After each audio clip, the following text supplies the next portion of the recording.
How's it going, guys? My name's Wilson. Over the last 2 decades, the competitive balance amongst the NBA conferences is getting way too out of hand. I made my last video on 10 of the greatest players to never miss the playoffs. On the comments below, one of my fans, Judah Warren, suggested I do a video on the greatest teams to miss the playoffs. So I thank Judah for the idea, and to all my fans who continues to watch my videos, I truly appreciate the support. So today, I'll do a similar topic, looking back at all the best teams this century to not make the playoffs each year. So basically from 2000 on. Let's get started. 1999-2000, the 9th-seeded Dallas Mavericks at 40-42. It was Dirk's second season. 26-year-old Michael Finley was the best player and leading scorer. Matter of fact, Dennis Rodman played 12 games for the Mavs that year before being waived, received 6 technical fouls, which would be his final NBA season. 25-year-old Steve Nash was also part of that team. Wasn't that good yet. That season was the building step for that franchise. Would make 12 straight postseasons afterwards, improved to winning 53 games the season after. The 2000-2001 9th-seeded Houston Rockets, going 45-37, had a better record than both the 7 and 8 seed in the East. 38-year-old Hakeem Olajuwon was on his last legs, handing the keys to the franchise to Mr. Stevie franchise Francis. At 23 years old, was one of the most promising point guards in the game.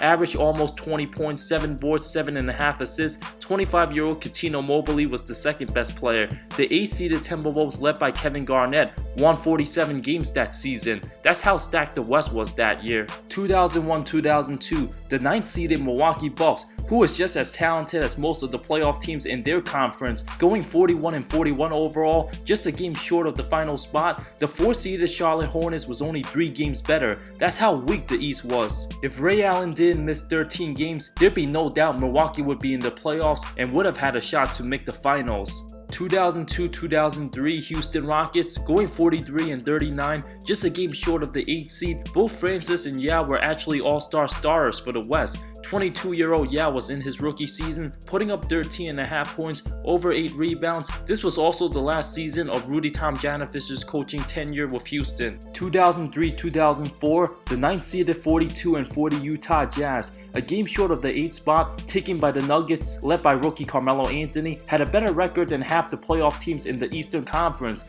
Even the 12th-seeded Sonics finished with a better record than the 8th-seeded Celtics, who won a pathetic 36 games. After 20 consecutive postseason appearances, legendary point guard John Stockton retired the year before. Karl Malone went to the Lakers. The team's best player was Andrei Kirilenko, who made his first and only All-Star appearance and was one of the best defenders in the league. 2004-2005, the Minnesota Timberwolves, going 44-38. Sadly, it was the same roster as the previous season where the team made the conference finals. Point guard Sam Cassell missed 23 games due to injury because of the Joe Smith scandal. It also cost the team a 2004 first-round pick. Kevin Garnett was one of the best players in the NBA, but barely had help. The West was absolutely loaded that year, with Pau Gasol's Grizzlies taking the 8th spot by a game. The 7th-seeded Nuggets won 49 games. The Wolves finished with the same exact record as the Pacers. This was also the same season Malice in the Palace happened. That Wolves team would have been scary to play for anybody if they made the postseason. 2005-2006, the 41-41 Utah Jazz, which was Darren Williams' rookie season. The young Jazz were up and coming with 24-year-old Andrei Kirilenko, 24-year-old Carlos Boozer, and 26-year-old Mehmet Okur. The season after, Jerry Sloan and the players led the team all the way to the conference finals. 2006-2007, the Los Angeles Clippers, going 40-42 overall as the 9th seed, had an underachieving season. After making the playoffs the season before with 47 wins, the team was led by 27-year-olds Elton Brand, Corey Maggette, 31-year-old Cuttino Mobley, and 37-year-old Sam Cassell. 2007-2008, the 48-34 Golden State Warriors, arguably a top 5 team in NBA history that didn't make the postseason. The We Believe team accomplished one of the most remarkable feats the year before, knocking off the 67-win Mavs in the first round. The team had 3 20-plus point scorers in Baron Davis, Monte Ellis, and Steven Jackson. That's a very frustrating situation. The NBA should have made a 1-16 seed over 10 years ago because many teams in the West who were good quality playoff teams were getting snubbed year after year. A lot of the lower seeds in the East were a joke and had no business being in the playoffs. Golden State in 08 won 48 games and didn't even make the postseason, would have had home court advantage in the East. The Cleveland Cavaliers that year won 45 games and wouldn't even have been a playoff team in the West. That's how ridiculously unbalanced the conferences were, and the issue's still not fixed even today. 2008-2009, of course, another Western Conference team. This time, the Phoenix Suns going 46-36 overall, missing the postseason by 2 games. The team had Steve Nash, who was still elite, Amari, Shaq, and Jason Richardson. Because Amari missed 29 games due to injury and didn't mesh well with O'Neal together, Phoenix had their struggles, fired head coach Terry Porter after 55 games. Phoenix would have been the 5th seed in the East. Even the 39-win Pistons team made the postseason that year. 2009-2010, you guessed it, another Western Conference team, the 42-40 Houston Rockets. Sadly, Yao Ming missed the entire season due to a devastating foot injury he suffered in the playoffs the previous year. The team had a bunch of solid role players in Kevin Martin, Aaron Brooks, Luis Scola, Shane Battier, and Trevor Ariza. Tracy McGrady was traded to the Knicks in the middle of that season. His body pretty much gave out on him after all those injuries. 2010-2011, once again, the Houston Rockets going 43-39 overall, 3 games worse than Memphis, who knocked off San Antonio in the first round. Yao was sadly forced to retire that year after only playing 5 games. The same core was still there from the season before. 25-year-old Kyle Lowry was the starting point guard, slowly improving. The Rockets even finished better than the 6th-seeded Knicks, who won 42 games and was swept by the Celtics in the first round. 2011-2012, for the 3rd consecutive season, yep, the Houston Rockets, going 34-32 overall in the shortened lockout year. This time, Kevin McHale was head coach of the team. The backcourts of Kyle Lowry and Goran Dragic were young and talented. Chandler Parsons was a rookie. The team just needed a star player. 2012-2013, it's not the Houston Rockets this time because they basically stole James Harden away from OKC. They were the 8th seed, winning 45 games. It was the Utah Jazz, led by Al Jefferson, Paul Millsap, Mo Williams, and 22-year-old Gordon Hayward, winning 43 games, coached by Tyrone Corbin.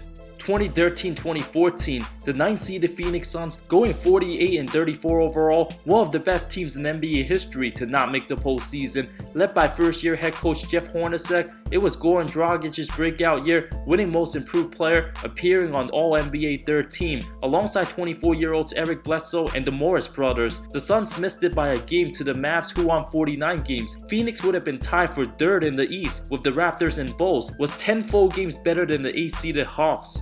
2014-15, the Oklahoma City Thunder, who lost the tiebreaker to the Pelicans. Both teams won 45-37 overall. Despite Russell Westbrook's phenomenal season, Kevin Durant only played 27 total games, missed the first 16 games of the season. Westbrook was also out 14 of those 17 games. KD needed a third surgery on his right foot, where the team's early struggles were too large to overcome. If Durant was healthy, OKC might have won the championship that year. The 8th-seeded Nets finished 7 games worse, at 38-44 overall in the weak Eastern Conference. 2015-2016, this time it was an Eastern Conference team. The Chicago Bulls going 42-40 overall in Fred Hoiberg's first season, led by All-Star Jimmy Butler, veteran Pau Gasol, and Derrick Rose, who wasn't his former self. Joakim Noah missed 53 games due to injury. In the West, the 40-win Jazz was eliminated in the final day of the regular season.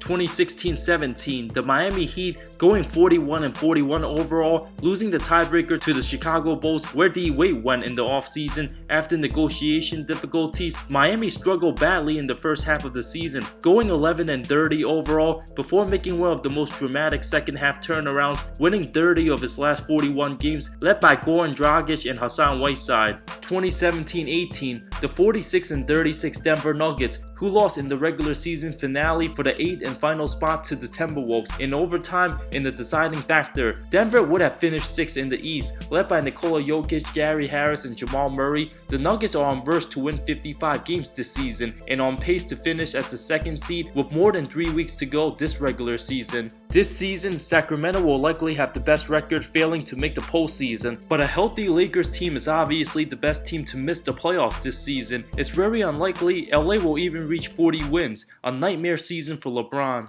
This video just shows the NBA needs to highly consider eliminating conferences and just have the best 1 through 16 seed make the playoffs. Year after year, there's been plenty of 8-seeded teams in the East who wins less than 40 games making the postseason. If you don't finish over 500 in a weaker conference, you know you have no business being in the postseason. Teams like Golden State and Phoenix winning 48 games and still not making the playoffs while they would have home court advantage in the East is an absolute travesty at all levels, and it's just not fair. When do you guys think the NBA will finally eliminate conferences and just focus on seeding? Will it happen next year, in 2 years, or in 5 years? Will it ever happen? Let me know in the comments below. Thank you so much for watching this video. I talk NBA comparisons, amazing storylines, NBA history, and anything basketball that will interest you. If you love the NBA, subscribe for more content, more great stuff coming soon. I love all of you. See you next time.